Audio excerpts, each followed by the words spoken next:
I was checking the West Ham fixture list the other day, and it's come to my attention that we're going to be having 2 games per week for like the next 3 weeks or so. So, what does that mean? It means, well, you're going to have to see me a lot more on YouTube, so if you don't like me, then tough. And it also means there's going to be loads and loads of West Ham for the next 3 weeks. And it starts on Saturday with the game against Southampton. International break's done, and the Premier League is back.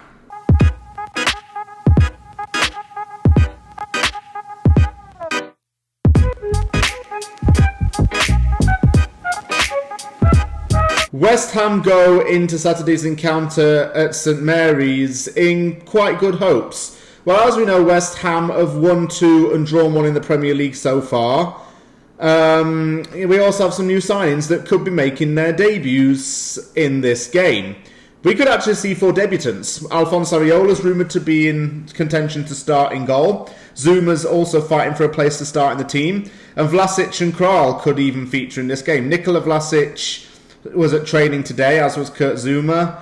Alex Kral's been an international duty with the Czech Republic and was playing alongside Thomas Souček and Vladimir Sofal. So there are a lot of spots up for grabs in this team, and the newcomers could be making a name for themselves starting in this game, or even coming on as substitutes. So that's what excites me the most about this Southampton game. It's not just the fact that Premier League football is back, but we Hammers could be seeing 4 new players in action, and that alone is enough to entice us, I think. Last season was quite poor from Southampton, if you look at the overall picture. Southampton started off last season in contention to get a European spot, and then became in contention to finish in the top 10, and then ended up being in a relegation battle. That relegation battle didn't help when they lost 9-0 to Manchester United, and they lost 9-0 to Leicester City in the 1920 season, so they lost 9-0 to a team for 2 seasons in a row. And yes, for those on Twitter who are saying, oh, you're going to mention the 9-0, yeah, I just mentioned the 9-0. Problem. But let's get back on track with this anyway. They have signed some players over the summer, notably Adam Armstrong, who was a West Ham target at one point, and they've also signed Theo Walcott on a free transfer from Everton, so Walcott's back at Southampton again. Even though Hasenhüttl has spent a lot of money on this team, I don't think he's made any major improvements. And the other thing is, they've lost a lot of star players. Jannik Vestergaard's left, Danny Ings has left, just to name 2. And the only real good player they've got now is James Ward-Prowse. He's their saving grace, game in, game out. And they've had a really bad start to the season as well. They started off by losing 3-1 away at Everton and have drawn back-to-back games. This could be a season of struggle for Southampton as it stands, because their form isn't good at the minute. They're not playing really the way Hasenhüttl likes to play.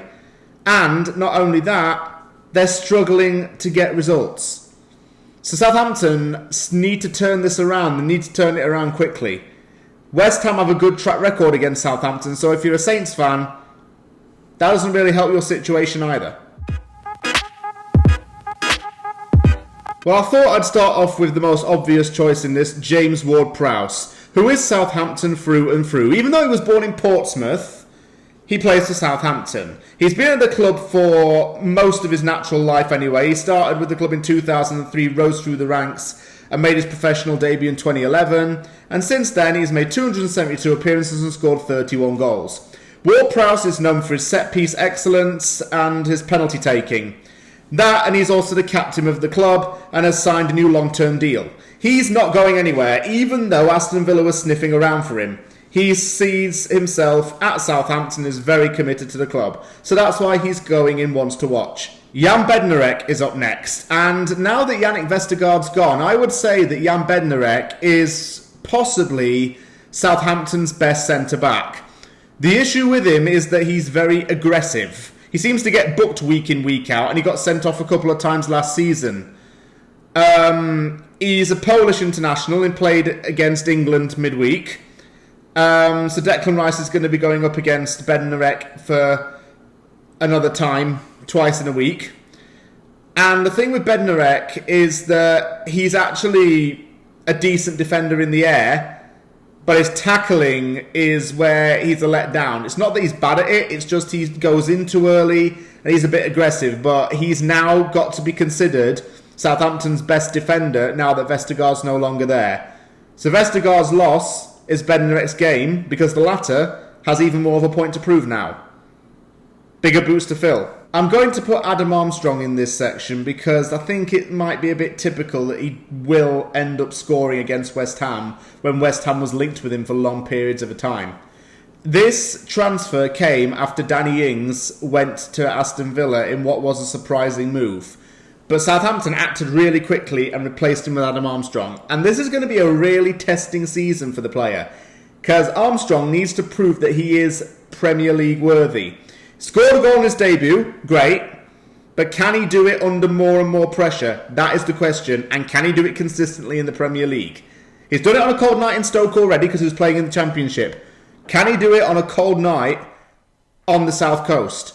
It remains to be seen. Jose Font is always mentioned when I do a Southampton and West Ham preview. And he's going in here again because I got a little bit more to add about him. Jose Font is a very well-liked club legend at Southampton because he was there with the club through thick and thin. He won numerous promotions with them. I believe Mikel Antonio played with Jose Font when Antonio joined Southampton on loan back in 2010. So, just as luck would have it, the two would meet each other again at West Ham because West Ham signed Font in January 2017. He left East London in 2018 and moved over to China, struggled in China and came back to Europe and signed for Lille, for whom he won a Ligue 1 title last season. He's also won a Euro 2016 as well as a member of the Portugal national team. I was saying this to James Fever on his channel the other day. I'm going to say West Ham to score 3 goals. And the reason why I say that is because we beat them 3-0 last season. We beat them 3-0 the season before. We beat them 3-1 the season before, and 3-0 the season before, and 3-0 the season before that.